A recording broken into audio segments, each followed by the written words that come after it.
people like Kari Kaihura, on top of people like Abel Kandiwo and Ereru. Recently, the Abachaija, who had prisons, was sanctioned. Now these sanctions, what do they mean? These people steal money, taxpayers' money from Uganda, and they are rich, they invest this money abroad. That's where they go for medical treatment. That's where they take their children for all that they need. And yes, they treat Uganda as a cemetery. But gladly with these sanctions, they and their families are sanctioned. They are not only blocked from traveling to those countries, but also their wealth is confiscated. On that list, there are notorious human rights violators like one Christopher Damolira. Most of you that have been arrested and taken to CMI, you know the role that Christopher Damolira is playing in abducting and murdering our people. So we know that on that list, we have Christopher Damolira, we have people like Rugumayo, we have people like Namanya Napoleon, and all top and middle level, officers in Museveni's government. We are focusing on them, and we are calling on the international community to sanction these people. Probably when they know that there are repercussions for their actions, they will stop these gross human rights violations. Ladies and gentlemen, another issue I want to address is the recently passed supplementary budget. The regime pushed through their majority in parliament for an additional 3.5 trillion shillings. Now, what is this money for? This money is going to be spent on laughable things, among which are 2.7 billion for supervising the Ghost Lubowa Hospital project. All of you know so much of our money has been stolen through that fake non-existent project. But as if that's not enough, there has been 2.7 million given to supervise that project that you all know does not exist. There is 45 billion shillings put aside to buy a banana peeling machine. 45 billion shillings. There is a 30 billion shillings put aside to help artists and musicians. Now, I am an artist, and I'm not only knowledgeable but concerned in this area. I know that we as the entertainment industry, we need support, but the support is not handouts.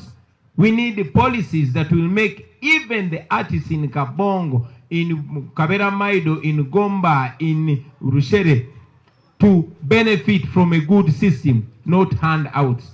I've told my fellow artists time and again that they should not be reduced to beggars. But many of them were arguing that I am bringing politics into music. And they are saying that we should separate music and politics. I want to reiterate my points again, that politics, among other things, is concerned with slicing the taxpayers' money and apportioning it to different things.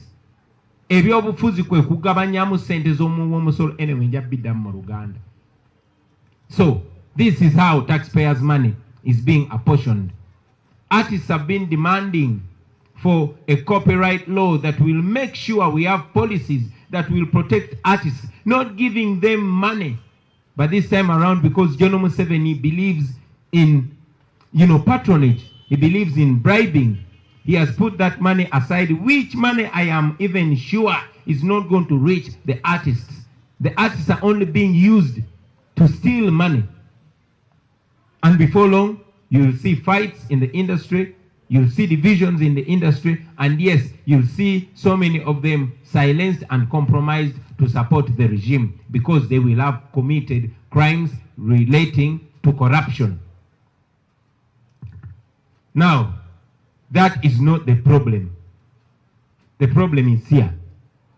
First, there's a problem that out of that 3.5 trillion, 418 billion is going to Museveni's house.